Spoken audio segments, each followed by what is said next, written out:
it was that moment where I actually realized, like, man, this AI thing is real.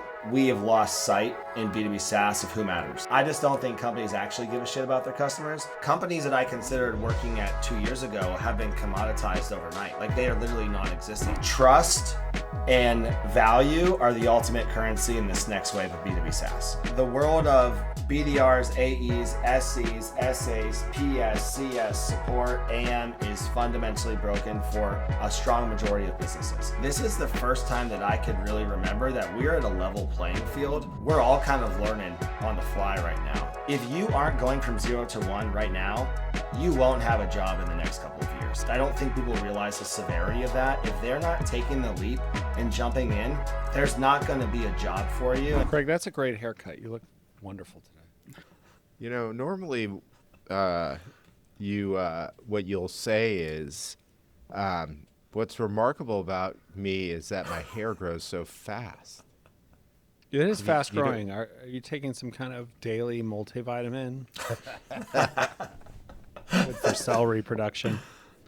Oh, man. Yeah, no, I'm not. It's wild because I'm kind of bald, but my hair grows really fast. The hair that I do have grows really fast. It's great. Yeah. Is this what you guys would like to dig in on today? Is there a way to I brought James on.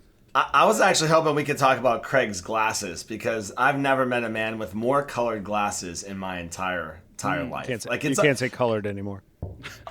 Hey, by the way, yeah, speaking of which, I just got my eyes checked. I have to go to a higher, more intense lens, so that means a whole new slew of glasses, fellas. Oh, wow. man. Oh, let's go. Anytime I ever see a video of Craig, my first thing is like, what color's the glasses? Like, it's like a game that I play every time I see Craig on camera. It's fantastic. You guys see why I got him on the show? I mean, shit, you know. From ABM to PLG, from Medic to MedPick, the world of business is constantly evolving. We'll cover the who, what, where, when, why, and most importantly, how you get the transaction. I'm Matt Amundson, and he's Craig Rosenberg. Let's get started. So, it feels like this week was a busy, there was a lot of intensity in this week for everyone in the world. Oh. It was wild. No? Is that Sure. dumb? Yeah. Um, Anything So- stick out in particular to you, Craig? Or Jesus Christ. What kind of show is this, man? I love it. baby. Well, Matt, I'd love to discuss. Stop government shutdown, huh? That's what our Oh God, yeah. Let's do it, man. Let's do little it. gerrymandering conversation. That'd be great. yeah. Yeah, I love it. All right. So today's guest, I was trying to remember. So I met you through Doug Landis. You did meet me God. through, Doug Landis. Yes, The Doug best. Landis. Yeah, that guy. Yeah. We got to get that guy back on the show. Get him back on. I told him, and then I got to follow up. Yeah, let me write this down. I'm actually catching up with Doug next week, so Tell him we want him back. I'll let him know. Doug and I have known each other from Pre-Sales Collective because I would bring him on to like talk about the profession and the role and like from a VC perspective. And then when I had left Pre-Sales Collective and took some time off, I was talking to him about a couple of different things that I was thinking of doing. And he's like, you got to talk to Craig Rosenberg. Like Craig, built Topo. He sold it to Gardner. Like there's a really good opportunity there. And I had my meeting with Craig. And from my recollection, Craig, is like you went into that meeting of like, all right, this Topo competitive idea is the right idea. And then all of a sudden I threw you a curveball that told you, I'm thinking about starting my own business or going to Testbox as the CRO after this company pivoted. And Craig was like, oh shit, like that is like one of the best career moves ever. You started the Pre-Sales Collective, you know the demo automation category. Yeah, you need to go to that company. And so that's my recollection of the story of how I got to know Craig. That is amazing, man. Yeah, so besides being a buddy of mine, James, and being really well-versed in modern go-to-market, he has his own show with his new group called GTMshift, where if we judge people by their guess, he had the right guess, and that includes a certain somebody you may know. But one of the things, Matt, that when I was prepping Matt on having you on, James, is that we like when we could talk about these carve-outs in the go-to-market that nobody talks about. In the case of you, it's pre-sales, SE, SC stuff, and like Matt can agree because Matt advises small companies too. That is actually a question we get, and I don't know the answer. And there's a lot happening in the world of tech sales where the role of the SC, at least the stuff that they do, is moving forward in the sales cycle. And there's a bunch of really interesting stuff. So that's, with James, we get to not only have a guy who fits our personality, but he has a carve out in go-to-market that we don't talk about. So I'm really excited, everyone. Now the leader of GTMshift, but had originally I'll just go through some of the things he mentioned. He started Pre-Sales Collective, which was the biggest community of SEs. So like if you had a question, which happened to me a lot, I would go to James. Now he didn't always answer it, James, by the way, I got to tell you that. But like he came pretty close and then went to Testbox to run basically go-to-market and is now, doing his own thing with GTMshift. So transaction audience, welcome James Kaikis, my guy. Yeah, thanks for having me. It's awesome. It's awesome to be here. I was actually thinking about that, right? Because it's funny you guys bring this up because for as long as this solutions engineering profession has been around, it is still just like this unknown. And like even as someone who co-founded the Pre-Sales Collective, there's still not like best practices out there and guidance out there. And even like when I was at Pavilion last week and they were like talking about all the roles, no one said sales engineering. Yet like data will tell you how important the role is. And it's just like, I'll tell you, I've had a couple moments in my career where it was like I could be one of the people who know this profession inside and out. I've also been like, I want to own all of go-to-market and be a CRO and get that different perspective on this profession. And still to this day, man, I was giving a presentation to a company last week. I still think that so many companies are not deploying this role effectively. And like as the world is changing, this role can be a superpower. And I just like, have always been trying to sing the good word of the pre-sales profession and solutions. So I'm just happy to be talking about it, right? It needs an opportunity to speak to it because it's such a black box for so many folks. Matt, I think so when he makes the noises, that means he's down. So I heard multiple noises during that. So yeah. No, you didn't do the lazy podcaster. You did make some noises. We're just really, because sometimes, Matt, you're just looking straight ahead, and so we don't know what's going on with you. And then you'll make a noise, and we'll be like, oh, okay, good. He's in good shape. So I never quite figured out how not to look at myself, or am I supposed to look at you guys, or am I supposed to look straight ahead? And like, you know what? Sam is about to tell me what I'm supposed to do, and I just don't want to know. So don't tell me. Yeah, Sam, don't tell me. Okay. But that is a good point because like right now I'm looking to the left because that's where you guys are, but I'm supposed to be looking up and going, hello, my name is Craig Rosenberg. Okay, so we got two parts of the show. So first part, we're going to ask you to tell a go-to-market story. It could be anything, and you've listened to the show, so you know. But just not to put pressure on, but our best guests tell the best stories. That's just how it is. Yeah. Then the second part, with the framing we just laid, like what are the things that we're not thinking about in today's modern go-to-market playbook? And, 1 to 3 things. And we'll just take it from there. Okay. So first one, story. What do you got for us, Kaikis? Yeah, tell us a story. I'm gonna tell you guys a story, and I was actually thinking about what story to tell you. And there's a couple of like selfish stories about like how Pre-Sales Collective started or how I got my career start. But I'll actually tell you a meaningful story that has rocked my world and actually caused me to quit my job and go back on my own. And I got It's all right. Well, yeah. I'll tell you one. Yeah. I don't even know that Craig knows that I'm going to talk about the Scale Summit this year because that conference rocked my world. So I'm doing a keynote presentation to about 500 or 600 people in London next week. And my whole premise is the future of go-to-market is customer focused and AI powered. And if you take a step back, Craig, I've always got to know Craig. When Scales hosts an event, I want to show up to that event. But Craig was like, hey, why don't you come to these small councils that we have? And I had to like beg Craig like 4 times to let me into one of those councils. But I was like, let me go. He's like, which one do you want to go to? I was like, let me go to the RevOps Council. So I was like, hey, this is just probably some random like walk and talk, like get to know a couple people before I get there. I was late because my flight was delayed. I flew in San Francisco, got to my hotel, dropped my bags, went up to the hotel. I walk into this Rev Council, and a guy by the name of Antonio Garcia at Motion is on the screen presenting. Okay? Dude. And I sit down and I like, kind of feel like there was already introductions and everything else in the room, but I'm like, all right, I'll just sit down and see what's happening. And this guy starts presenting some things on his screen. And I swear to God, like I have always felt like I'm like super innovative and head on AI. I started to see ghosts, man. Like I was like, what the heck is this guy doing and what is he talking about? And he started talking about AI first go to market and how he was scaling himself and how he was building, taking call transcripts, running them through GPT, scoring them based off his methodology, cross-referencing it with Gemini 2.5 to look at nonverbal cues and come up with a score.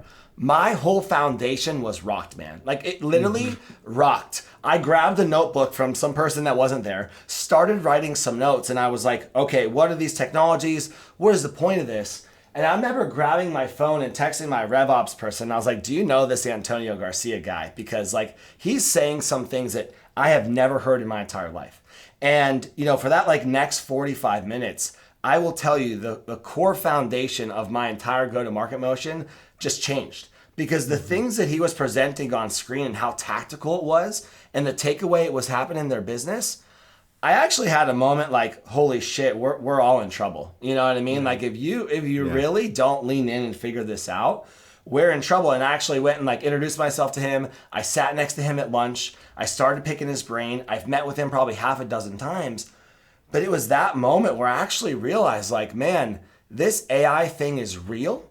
And there is something here. And as like a former entrepreneur, solutions engineer, if I can lean into this and figure this out, like I can be this next wave of go-to-market operators, man. And I will still tell you, like there was like 3 presentations after Antonio, and I left that meeting with like what am I doing? Am I at the right company? Am I selling the right thing? Where are moats going?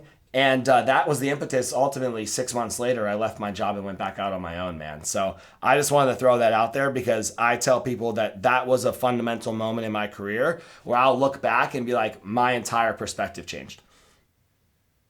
Jesus, criminy. All right, let's go through a couple things. Well, one is, Matt, Noise is kind of late in the story. Were you good? Was that a good one? Or Well, the thing is like, I think, and I want to blow a ton of smoke here, but like I had a very similar reaction to this year's GTM Summit. It felt like a time where like AI hyperbolic LinkedIn musings transitioned into this is actually how That's it. you do it.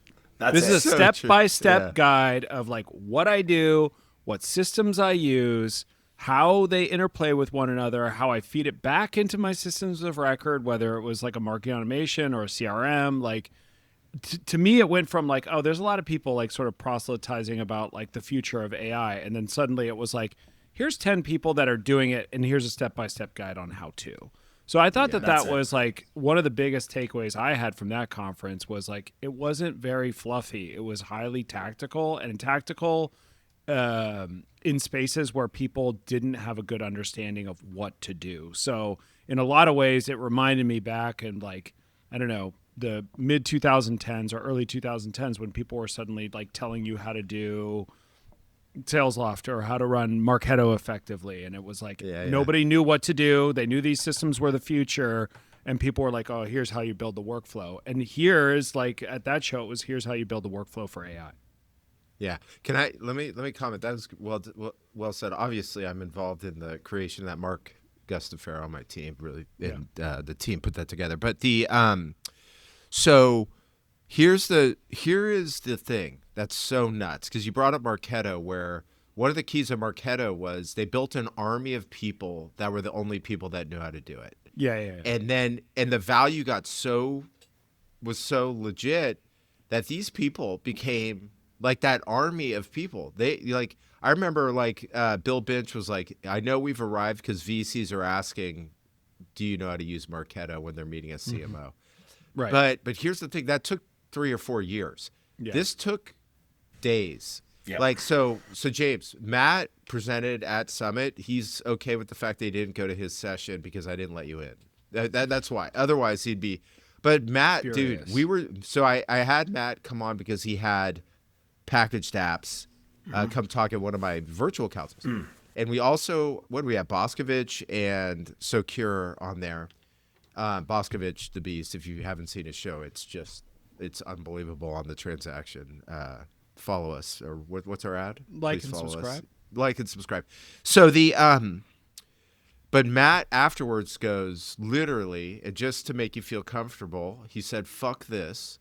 That weekend, Matt, fucking with college and pro football in the background, goes and builds his personas and starts running that persona through everything he's creating in marketing. By Monday, he's like, holy shit, dude, I did this. Then he's refining it. Then we had him speak at the show 2 months later with all this stuff he had built. And that's the same. Antonio built everything over a weekend. I know.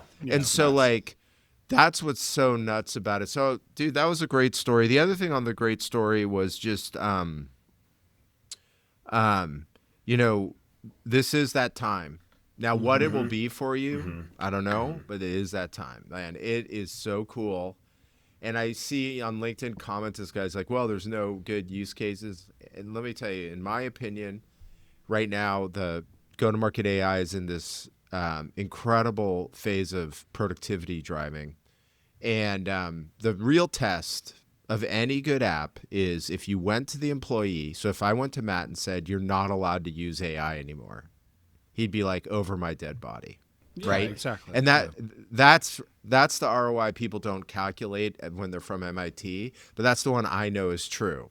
Yeah. Which is like, once it becomes like what's the Gary Vaynerchuk, what's the ROI of your mom? If it becomes how you work and you can't see work in any other way, that's like where we're getting now. And then Matt and Antonio and these guys are doing the advanced use cases, which do drive real ROI. Now, Matt, I mean, it's probably nuanced for Matt, but like, he builds a web page, he runs it through his personas. He sends an email, so that, I mean, that's pretty extraordinary. We've never seen anything like that. So yeah, the speed component is just so remarkable, right? And I think that's the big thing that also has me shook in this whole thing is like companies that I considered working at 2 years ago have been commoditized overnight. Like they are literally non-existent. And Craig, you actually brought this up on my interview series. He's like, those companies are dead. Like they're literally dead. They've been funded, but there's nowhere to go. And I think this is just like such a crazy inflection point for go-to-market and for the playbook and what this next wave is. And AI is real. And I think you guys both nailed it. Is like, this isn't like hyperbole and like pontification. Like there is real ROI being driven. That's why I have a massive issue with that MIT study. Like, bullshit, like I've literally created things myself in my own business. I've created AI go-to-market business. I've seen the success. So to tell me that like there's not success there, that's not true. I've seen plenty of companies that have massive success and massive ROI. But I think we're still in this like hype cycle because there's billboards in San Francisco that says replace your AI with or replace your humans with AI. So like there's like the existential like risk at threat. Yeah. For sure. You know what you should do, dude? When you go up and do that keynote, go think of something you want them to do and just be like, okay, one of you today who has not started with AI will hang out with me. We'll go get dinner. We'll go get drinks. And by the end of the night, you will be using AI in your go-to-market. It's like that's your lead because it is true. Again, Matt did it over the weekend. I remember calling him. He's like, dude, I'm on a rush. I did 6 hours in this AI stuff. And it's like, you can do it. All right. I love it. Okay. So great story. What do you think, Matt? out of 5. 5 being extraordinary, 1 being terrible. Go. I give a 4.96. Wow. Yeah. You guys That are was just really buttering good. me It was up for the compelling. rest of the show. No, we don't So- do that. Well, yeah, No, you're no, right. it was- I don't know if we'd give it to, but Here's it the was thing. it was really good. Here's the thing. Your competition for the story is either a great story like what you told, or I'm not quite sure that I ever learned what the word story means. We often have to train people on stories. We have to. Yeah. Well, I'm a sales engineer, right? My whole job is to tell stories, you know. So, you'd and be I still surprised. not Some that other good. Yeah. sellers, some Yeah. other people, like not sales engineers, but some other people with sales backgrounds are just like, let me tell you about What my about you, company. Sam? Sam, Yeah, rank Sam, the what'd you story. rate? Oh, I'd go a 6 out of 5. Let's go, Sam. But we're not Are you buttering guys- you up. No. The six butters out of 5. Why would we need to butter up Kaikis? Oh no. I don't know. I like it. so I'll take it though. Take those grades. By the way, I was distracted because I was texting this guy who canceled a meeting with me this afternoon. And I wrote, "Great, give me a fantasy backup running back right now because I have some injuries I got to handle." You and me Um, both. All right. So, by the way, there's been some gruesome injuries on the fantasy Oh my football gosh. side. Did you guys see Tyreek that is my Tyreek's guy. injury? That was man. disgusting. That was awful. Oh man.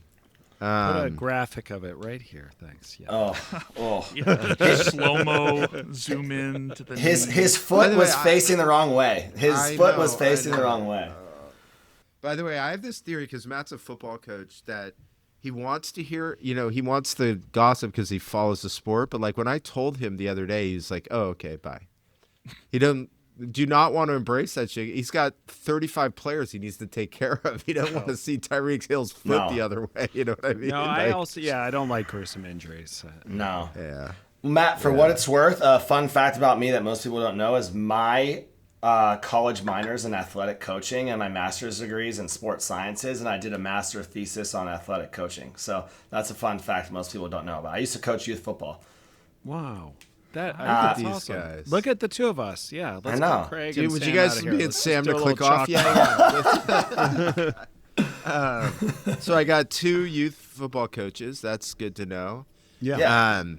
And a fun fact, a true fun fact. My claim to fame is that I was a receivers coach for Randall Cunningham. And Randall Cunningham moved to Vegas, and his son was on my team when he was in 6th grade. And so I was on a coaching staff with Randall Cunningham and a couple of NFL guys. That was pretty cool. Nice. Oh wow, that's Yeah. really cool. Sheesh, that's Yeah. awesome. That was fun. Yeah, that you know what?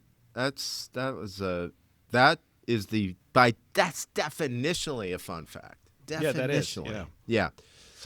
Okay, so let's get the 1 to 3 things you're seeing that are working out there in go to market. The show, we started it because we were trying to figure this all out, and now we bring on folks to come tell us. Some give us really traditional stuff that we actually agree with. Others give us really like modern, crazy ideas, and we love that too. We just want to help sort of put this all together at some point. And I know you do too, because your show, the videos you created were under that same theme. So talk to us. What do you got? Yeah, I think, there's a lot of things that I'm like very passionate about here. But like I've been running under a core concept that I believe that we have lost sight in B2B SaaS of who matters. Because it's the customer, right? Like I actually have this like hot take is like we actually give a shit about our customers. And I don't think that has been the standard over the last 10 years. And because of that, we've like sold snake oil. We stopped caring about implementation and value realization. Like the celebration is at the signature. But if you think about the buyer and the customer, like their journey's just getting started. And, if you mix in like the antisocial buyer, people don't want to talk to salespeople. I've just been like leading on this core competency or this core tenet that trust and value are the ultimate currency in this next wave of B2B SaaS. And like, what does that actually mean? Like I don't know if you guys have ever bought software recently for yourselves. Like the process sucks. Like it literally sucks. And half these products suck as well, right? And you wonder why AI is commoditizing people overnight.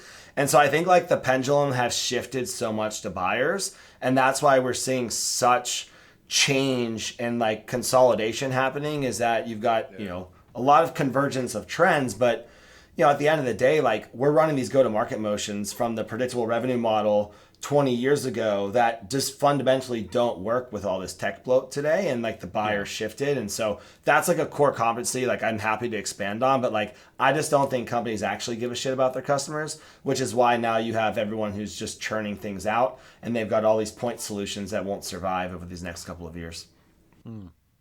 So could you give us, I like that. Can you tell us who's doing this well? Because I think that like there's universally our listeners will hear that and they'll be like, yes. But like, what is the North Star, and how do I look at a company that does this well and go emulate what they're doing? So I'm gonna shout my own interview series because, as Craig mentioned, this is literally why I created it, right? So I interviewed Jeff Margulies. Jeff Margulies is the global solutions leader at ServiceNow. Jeff has been there from 300 million to 12 billion or whatever they're going to end this year at. Okay. Jeff has seen it all. And what we were talking about, and I actually just shared a clip on social media the other day, is he says that the enterprise has shifted from, ServiceNow wants to come in and give an AI strategy. He's like, yawn. They don't give a shit about that anymore. What they actually want to see is their data in your product right then and there, delivering value before I even sign. And I think that's why like this whole Palantir FDE thing is getting more traction. But I think like ServiceNow is a company that's doing this at scale, where they are coming in and they are literally in a sales process and they are building before the signature even happens. Like they're not just doing POCs, they're doing as close to custom deployment and value realization before they sign, so that they can see the value, they can understand what they're going to get, and then it justifies the contract. And so like at a big macro company like that doing that, there's no reason that like small startups can't emulate that. Dude, I thought Matt was going to get you on that. By the way, that's not a get you question, but he does get people all the time. It's a good question. You got to admit, Matt, it's important what you're asking. Yeah, I mean, it's the reality is like there's so many people who do everything wrong, and people know that. But like, where are people doing things right? I think is what people really want to hear. Yeah, let me follow up for a sec. So, I'm gonna say a bunch of stuff that may not make any sense, and then I'm gonna pose it back to you guys. Okay. On brand. Yeah, very on brand. So like, and by the way, you asked if Matt's bots. So Matt is actually a technical buyer, right? Like he needs, like what you just described, he would be like, no guys, just show me that. Yeah. Right. Mm-hmm. He would, he's like, I can figure everything else out, and and he's like dealing with sales reps doing their discovery. They're getting banted to death. Oh yeah. Give me that band, I know. baby. That's like, I know what I want. Just show it to me. Right. So, but that is true. And I wonder one thing, the using ServiceNow as an example was actually really good, because my fear is the Scott Albro thing, which is like the toys are winning right now. The things and he doesn't mean that to insult them. He means you could just download it and get your data in there. And those are the guys who are growing the fastest. Like the ones Matt marvels at. What was the one we did a show on? Cursor? Yeah. Yeah. So it's like, And so my fear is that, these folks that are building enterprise software and they have major implementation teams can't do that, and it's a win. I'll give you guys another fun fact on that, which is, so NetSuite in the old days, they, so I don't know what's happening now, but pre-Oracle, for their demos, they would completely build the application with your data. They would not do blind demos. You put your data in, your logo in. They had a 50% conversion rate off demo. Oh shit! If they got you into the demo, you had a 1 in 2 chance you were winning that deal because of what you just described, James. And they did that. Now they had rigorous qualification, like they couldn't do it for everyone, but when they did, and it's that is another example. And by the way, that was from 10, 12 years ago. Yeah. Well, so, but the new buyer, this is even more of a priority. So anyway, ServiceNow is a great example because they're old school, and the fact that they're doing that is an extraordinary piece to their buying experience that we just don't. It is, and I'll tell you, right, to your point about Matt, right, is like Matt is a technical buyer, and you have an AE who doesn't even know the product, trying to tell you how to use the product, how to show you're going to use it, tell you tell you what your problems are, but you know what your problems are then more than they do at the end of the day, right? Like we've got this whole like structured bullshit qualification discovery framework that people have been running over the last decade. And when you mix in, this is my thing about the solutions engineering profession. We're like, oh, they love demos. Like sales engineers love demos, but like personalized demos are not a logo and a freaking color in your app. Like that's not a personalized demo. And I think that like my whole thesis on this too is like the bar has been low in B2B SaaS over the last decade because we've been like growth at all costs. Like the bar is low, man. Like we just show up and throw up. We don't do prep. You spraying and praying. No wonder these customers are like taking the power back and they're like, no, we're not doing this. And I think that is the shift that like is actually the impetus of like seat-based pricing to consumption-based pricing and whatever you want to call it, is that, okay, great. Like I'm not going to pay you, for 6 to 9 months to implement my software before I see any value. Oh yeah, I just like laid off half my team, so I need a reduction of those seats. And I think like that trend is like, it systemically changes how you go to market, yet too many executives have zero point of view on it. Okay, so let's, I'm sure you have a number two, but you kind of led me down the path. So a couple things I'm seeing, you guys, and I'll get both your, Matt from, he runs a business and gets sold to. But one is I hear we need new types of sales reps because they should be able to do the demo themselves. Is that true, SE man? You want me to answer that? You want Matt to answer that?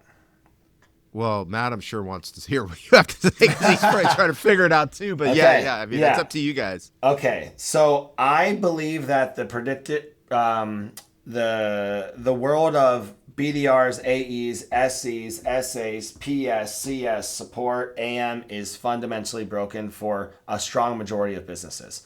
You don't need that many people to be random specialists when you're selling lower ACVs and transactional models, okay?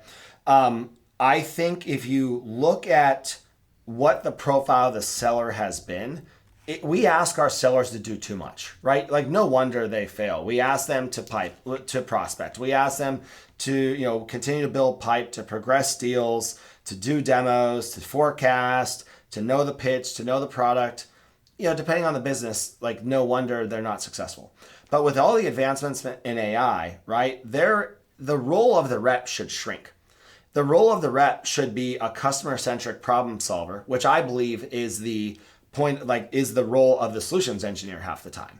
And if you can't get on a call and have a point of view, you can't build trust and you can't deliver value. And so depending on your motion, what is building trust and building value?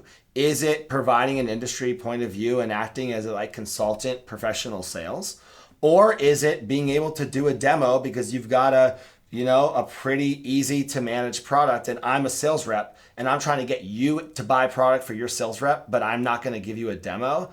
What is that? You know what I mean? So my whole thing is like the role of the rep has to change because you can use technology to build pipeline, to do points of view, to help forecast, and you can use the frontline manager to step into that role of the commercial gap. And so all that to say is like, I think I've been telling people that your best AEs will come from a solutions engineering background. Because if we think about the models and FTEs and the motions, I think we're going to see a massive amount of solutions engineers that are like me, that are more business savvy than tech savvy, making that leap to the account executive role and being supported by a frontline manager. Max, I'm curious, or Matt, I'm curious, like if you've got a agreement or disagreement on that. By the way, thank you for calling him Max. Duly noted. As you that was an accident. That's okay. Don't worry about it, John. I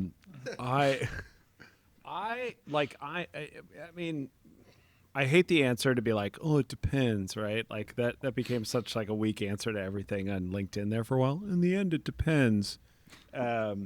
But I do like what I like is, and we're not doing this at the company I work at currently, but like what I like is like more of like this, I don't know what you call it, like upside down SC AE ratio, which is like if I was the CEO of my own company and I was selling a highly technical product, I'd probably have a 2-to-1 at minimum ratio between SCs to AEs. And I'd rather have my AEs being like deal jockeys and like worrying about things like negotiation, maybe discovery at the beginning, maybe. And I'd have the SCs doing more of the actual sales process, and I'd have the not the sales process so much, because when I think about sales process, I think of like,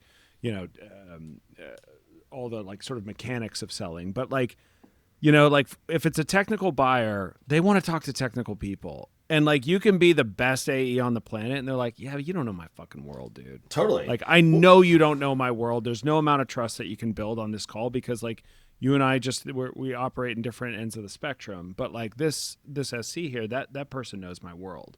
And so like, I don't know, the last couple companies I've worked for, the products have been highly technical and we've had more AEs than SCs. And the biggest challenge that we always have is getting SC availability. The AEs screw up more of the deals than the SCs ever will. And it's not because they're bad. It's just you could never get them enabled enough. It's like I could spend the next 20 years of my life trying to become a baseball manager and it wouldn't happen, right? Like it just wouldn't happen. So I think I think that's a shift we will eventually see, is that there'll just be more SCs than AEs, and those AEs roles, to your point, will like they'll get a little bit more refined, or the it'll narrow at the very least. And they'll be more focused on like, making sure the mechanics of the deal happen, while the SC will spend more time, talking from a technical perspective. And I think sales cycles will shorten as a result of that, because I think so many people just get lost in the bullshit. They do. Well, I think what's so interesting about your response, right, is if you kind of like go and trace back to the world of like where sales engineering really kind of came from. In the hardware world, from my understanding, that is a lot of the model. The solutions engineer is leading that sales cycle, and then like the sales manager, AE, is kind of handling the commercials at the end of the day. And so to that point, like if you're selling a technical product, yes, like that should absolutely work. And if you actually look at what HubSpot did a couple of years ago, about 6 years ago, they created like an inside sales coach, and they essentially took like a sales and engineering customer success profile and threw it on all the transactional business. And the only time you talk to a salesperson is if you actually wanted to buy a bigger contract than just like clicking a button. And I think that's a really interesting concept. But the it depends. Yeah, it does. But if I'm selling sales tech or martech, you don't really need a sales engineer, in my opinion. You need the profile. You need the profile to be like, if I'm a CRO, I want to talk to another salesperson who gets it. And I think that is like the delineation, in my opinion. But like, yeah, you're selling technical product. The AE's role is to be a quarterback and a program manager, especially in these big enterprises, because the other person across the table doesn't give a shit what they have to say. Yeah. So let me give you guys a couple of reactions. So one is, I don't think we know.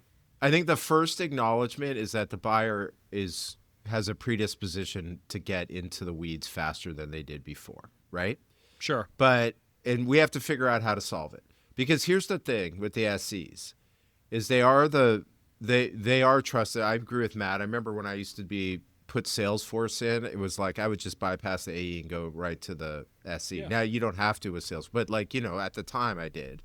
Because I was coming off premise. That's how old I am. And so I just go to the SC. I mean, I get it, right? But there is this characteristic of the AE. And I was just talking about it with Mark, my associate. He's like, the reason I couldn't do sales is I have too much shame. Like I would feel bad calling that guy again to get the deal done. And like that's the end of the process, and like the closing and the amount of sort of rejection you have to take in does require a certain kind of characteristic that the AEs bring to the table.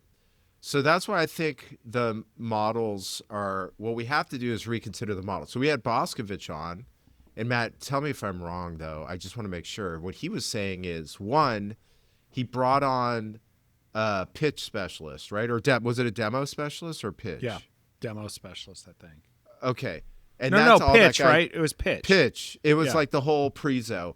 Yes. And it was like a theatrical guy. Like he's like, no, not an SE. I don't want to get into that first. I want this person who just nails it.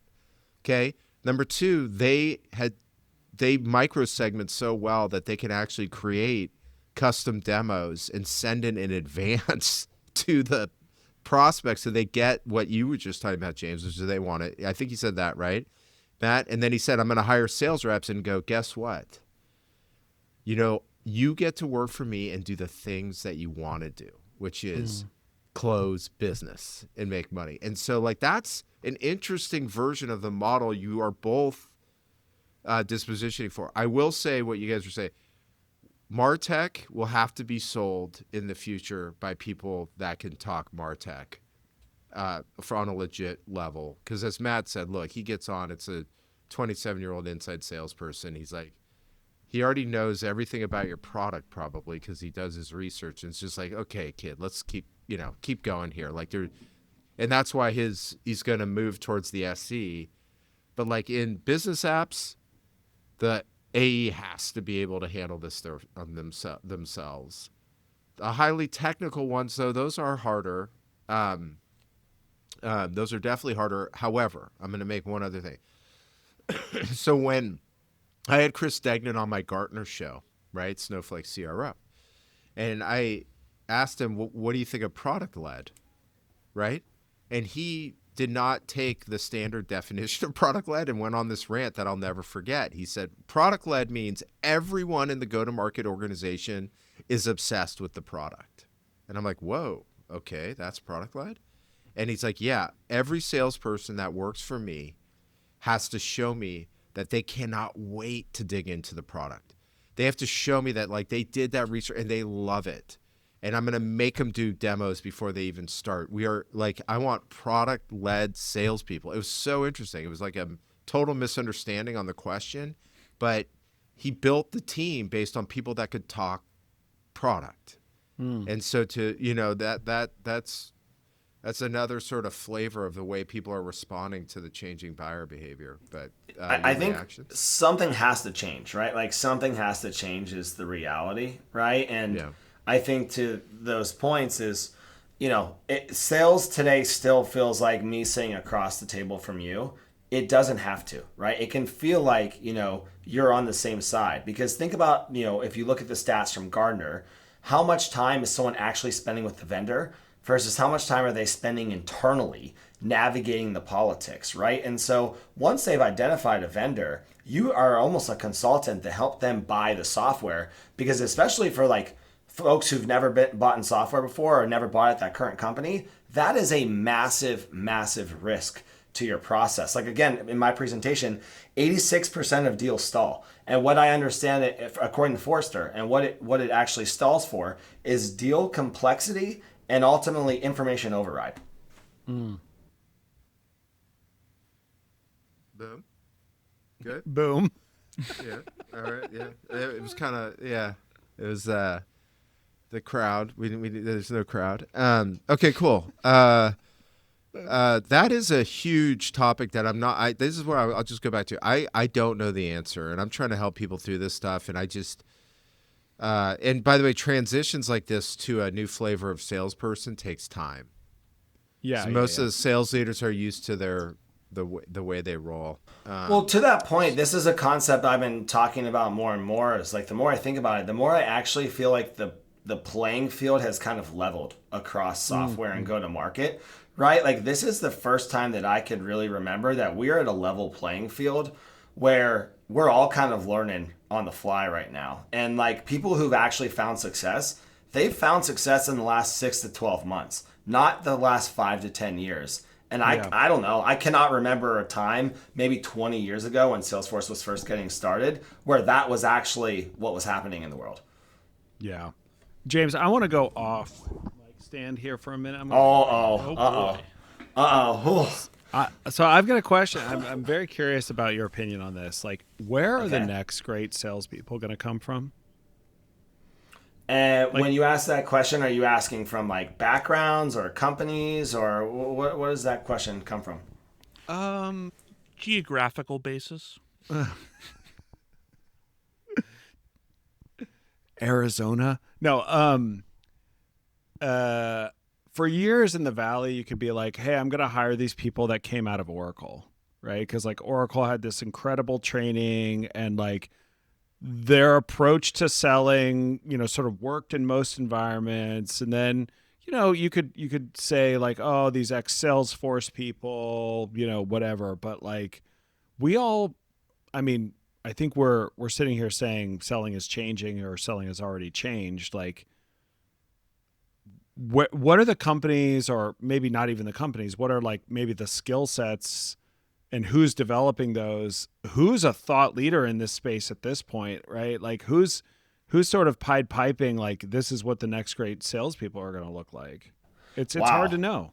It is hard to know. I love that you like that was worth taking the mic off the stand for. So wait, did you take the mic off the stand for that one? I went handheld. Totally appropriate. All right. I mean, Kaikis, it was. What do you got for?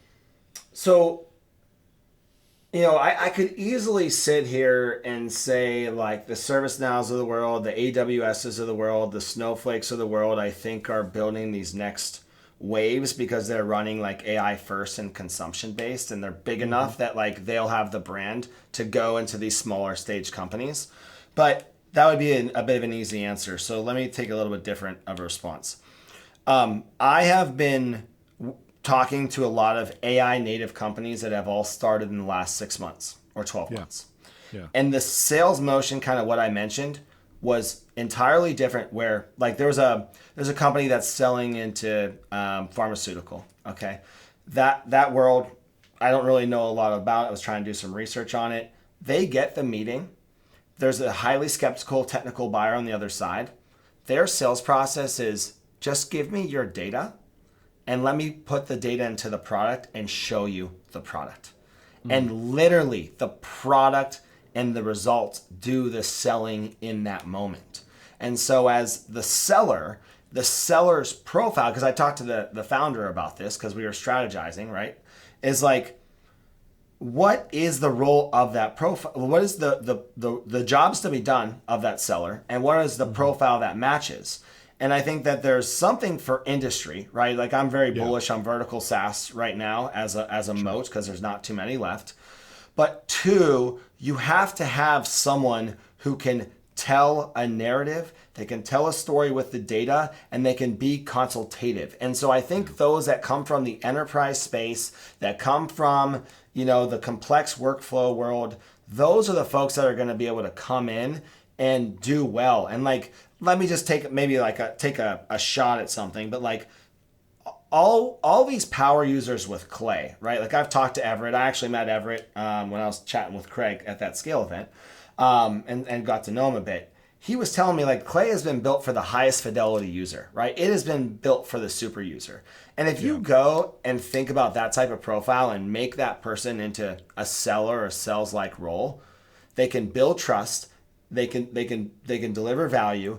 They can get hands on the keyboard, and they can navigate the buying journey because they've been on that side. And I just don't think we have a lot of those types of profile folks. And so like that's where I tend to think things are rolling. So that's a multi-part answer for you, how I would approach it. That's a good answer. Because that was a difficult question and one I don't think you were prepared to answer, so I just kind of threw it at you. No, it's great. It's good. It's a really good question. I mean, it's a really thought-provoking question, right? Because like this is actually a data point in my keynote presentation. Is like according to Gartner, like 79% of CROs and CSOs believe that the AE workforce needs reskilled. But the question is like, what are they being reskilled to? And I don't know that we've answered that, but I think this fundamental shift of like, I was at Showpad, I was going to use Showpad back in the day, right? I would have to, give a demo, and I built these industry specific demos, and then I had to get their content and this giant cumbersome process to speak to their marketing team and then go to their sales team.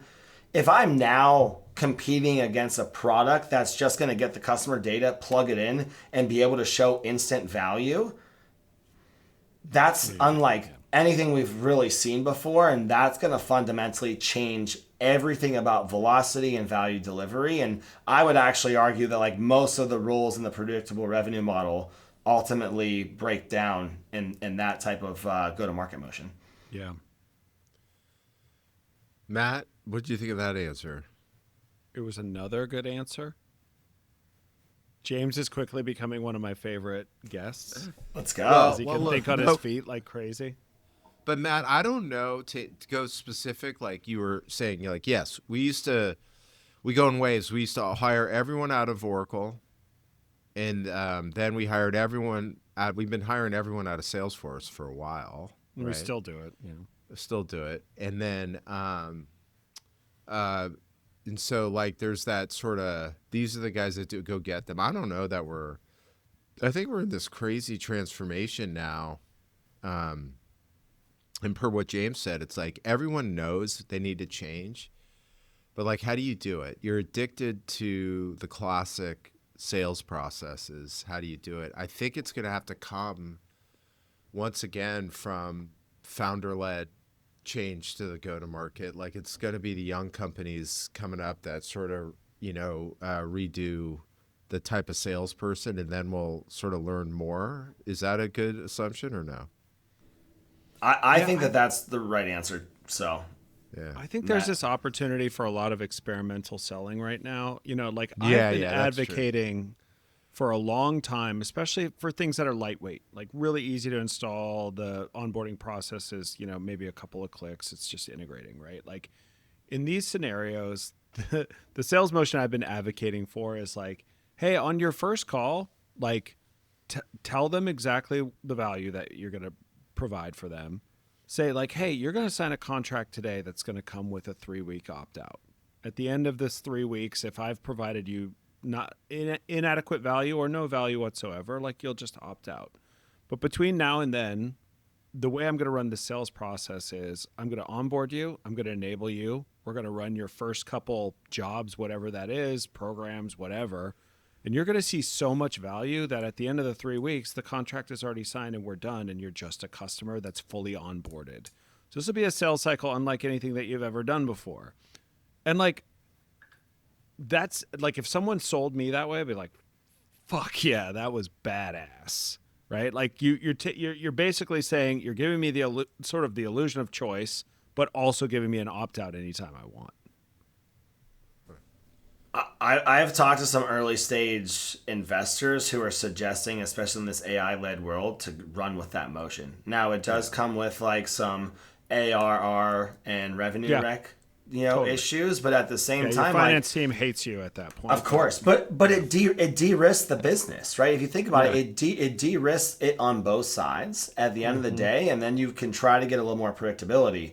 But that's actually why, to your point, I do think the consumption world could really make an impact, because somebody buys a contract for so many credits, and then all of a sudden, like, they found value in the first 3 weeks, to your example, and then boom, they're upselling and upselling and upselling, and that LTV looks really nice over time. Yeah. Can I give you guys I'm sure you had other ones, James, but see, your first one was too good, and now we're 6 minutes left, okay? That's the show. So you can come back on and get the rest of it. But Matt, did I tell you the email I got from Dave Brock? So, no. James, I don't know if you know Dave. Yeah, he's old school dude. He's one of the best guys you could ever hang out. I mean, he's incredible. Wears a suit to everything. He didn't wear a suit for the transaction, but it was Matt gave him some choice words. Yeah, but like he is, Matt and him did a webinar together, I think. Right? He did. Yeah. His thing, so he works primarily, well, not primarily, like, 50-50 with non-software, non-tech companies and tech. And so he had sort of misread a thing that I was speaking at, and he went on this rant. He sends these long email rants. And what he said, though, was like, I just want you to know that, he said, I want you to think about this statement. And it was one of the speakers said, the number one thing you should do right now is sell to your customers. And he's like, just look at that quote and realize how fucking ridiculous you guys are in tech. He's like, I have taken that quote from a thought leader and shown it to my non-tech CROs, and they're like, what's happening over there? They're like, what?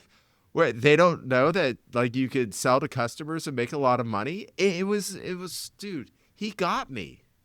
Now, thankfully, he misunderstood. He thought that was my quote. It was not. But, like, I have just been sitting there. I honestly have been just going, what a great email. Like, he's just like, you guys are ridiculous. Like, how that statement is so basic. And now you're figuring that out after, 35 years of enterprise software or whatever, like, or whatever the number is. I don't know. What do you guys think? Is that great or what? I mean, I spent a big part of my career not in tech, and coming into tech, there's a whole host of silliness here. Whole host of silliness. That's totally fair. But Craig, Kaikis, you gotta look. Yeah. Well, I think it was your conference, at that conference, or maybe it was the year before, where you guys presented, like, of your portfolio companies, there was more net new revenue from customers than new logo for the first time. I don't know if it was ever, right? And Yeah. I think that there's been such an emphasis on, like, growth at all costs and add new logos, and it's okay if you're churning logos because you're adding enough on the top end, and, like, why would you not sell to customers? Like, literally, I'll be honest, that was my entire motion at TestBox, and every single one of my customers expanded multiple times in the first 12 months. I mean, I had one customer that had over 10 expansions in less than 12 months. Like, it was amazing. Why would I try to go wall to wall to land a big enterprise company when I could just continue to get upsells across? Because once we've delivered value, it's a lot easier to show the other divisions like, oh, we already got value. But again, we've got these segmented go-to-market teams. We've got hunter farmers. We've got CS orgs. Like, it just doesn't make sense to the point. It doesn't make sense. But I think to Matt's point, like, there's a lot of that in software. There's a lot of that in B2B tech. Yeah. But what you're saying is that instinctively, like Dave's right, because instinctively you're like, of course, like, I got these guys, we have a good relationship, why wouldn't I sell them more stuff? I think the models didn't, they were not conducive to that. And so, but it is, that one, I just thought that was a great quote. All right, so you got 2 minutes left. Any famous last words? What do you got? I know you can't do a big one. Famous last words. Look, I think at the end of the day, anybody who's watching this and thinking about this, like, you've got to lean in, right? Like, I'm not going to, like, I've been, like, working on this concept of a framework, right? Of, like, a Innovator's framework for go-to-market. And I've defined it as insight, experimentation, implementation, and impact. And, like, this is part of my keynote presentations, because if you aren't going from 0 to 1 right now, you won't have a job in the next couple of years. Like, I don't think people realize the severity of that. If they're not taking the leap and jumping in, there's not going to be a job for you. And I think that's fairly dire. And it maybe not the AIs and the robots replacing the humans, but, like, that is real. Like, if you don't have AI proficiency and this new lens on how to win in this market, you will be extinct. That's the harsh reality. Wow, extinct, going by way of the dinosaurs. That word was used by a big time executive who actually told me that a year ago. He's like, there's a whole wave of us that are going extinct. So, yeah. All right. Well, that is a famous last word. I like where that you is. went there. All right, so let's just call this a wrap, man. This was a great show, James. Great Good job, buddy. Yeah. Thanks for having me, guys. I really appreciate it. I'm a big fan. I watched the show, watched the clips, so I really appreciate you having me on. Let's go. Yeah, man. You got to watch the the folks that watch the clips are just, they get it when they come on. Get it. It's the ones that don't know, Yeah. We know ones that have watched. We know it. Yeah, we can tell. We can tell. And I'm starting to, like, do this thing because, you were good. And then we had this woman, Rachel, on the show that we just launched it, released it. And it was like, just the personality thing is really important. Like, she was so game to go to war with us in, like, a fun way. Like, it was just amazing. And so were you. So good work, dude. Good luck on your stuff, on your keynotes, etc. Yeah. But that sounds really good, what you're doing. I think, by the way, that 24-hour guarantee getting you up on go-to-market AI, what do you think of that? That's pretty interesting. That's pretty interesting. Yeah. Oh, thanks, Matt. That was, your enthusiasm was infectious. Well, I had a final question before he goes. Oh, go ahead. James, you're in Chicago, right? What's your favorite restaurant in Chicago? Ooh, oh, God. Favorite restaurant. I thought you were going to ask me, like, the pizza restaurant. No. This is maybe, we have amazing restaurants in Chicago. I mean, absolutely incredible. I moved from San Francisco to Chicago. And I was like, Chicago just for the food. Okay, before I moved here, I was bougie in San Francisco. I was like, Chicago can't have a good food scene. No way. It's better. Hot take. It's better. Way better. It's better. It's not that hot of a take. It's better. That's a fact. So my answer though is I'm gonna go with a classic steakhouse because it really sets itself above every other steakhouse, and that's Bavette's. If you can get into Bavette's from a steakhouse perspective, it's old school. The food is very good. The vibe is great. And it's like one of those hard to get into, even though it's been around for a couple decades, which I gotta respect. We got a lot of good places. That's one of my favorites. Yeah. I love it. I'm like on a more mid-level scale. Like I'm a huge Tivoli Tavern guy. Oh, nice. Yeah, I'm a like at that scale, Boqueria. I like Boqueria a lot down in the West Loop. That's a good go-to for me. Craig? That was a great question at the end. Oh, I love Chicago food. I don't remember the places that I've been, but I love it. And my stepfather-in-law was from Chicago, and he didn't eat anything but steak and hamburgers. It's but a good he place ate, to do that. Was it called the Lake Superior Whitefish or something like that, or Lake something Whitefish? He had this obsession with this whitefish that was served only in old school Chicago places. So we'd go back to Chicago, and he'd be like, there was nothing I could do. And by the way, it was delicious. But yeah, it's a little fun fact for me there. But yeah, no, I think Chicago, this is going to sound crazy because it's a massive metropolitan, is the most underrated city for fun and to visit. Totally agree with you. Totally agree. Summertime Chicago, especially. I mean, I just love every time I'm in Chicago. I would say I've had like three, maybe not three of the best meals of my life, but three of my most memorable meals were in Chicago. Grace before it closed. I mean, you know, at one point the #1 rated restaurant on the planet. Gibson's Italia, fantastic. And then the first time I ate at Tivoli Tavern, I was just like, this place it's like walking into like a bar in an Indiana Jones film. It's just like the vibe just is set off right off the bat. Like we're going to put a little graphic of the entryway right here. Okay. Oh, shit. Yeah. That's awesome. You got to love that about Chicago. Guys, thanks so much for having me. This has been awesome. This is amazing, This has been James. fun. Take care, guys. Thanks for joining us for another episode of The Transaction. Craig and I really appreciate the fact that you've listened all the way to the end. What are you actually doing here? For show notes and other episodes, please visit us at thetransactionpod.com. Like and subscribe on Spotify, Apple Podcasts, or any other place you get your podcast from. Either you have walked away from your podcast device, or this is playing somewhere in the background. Someone in your house would really like for you to shut this off now.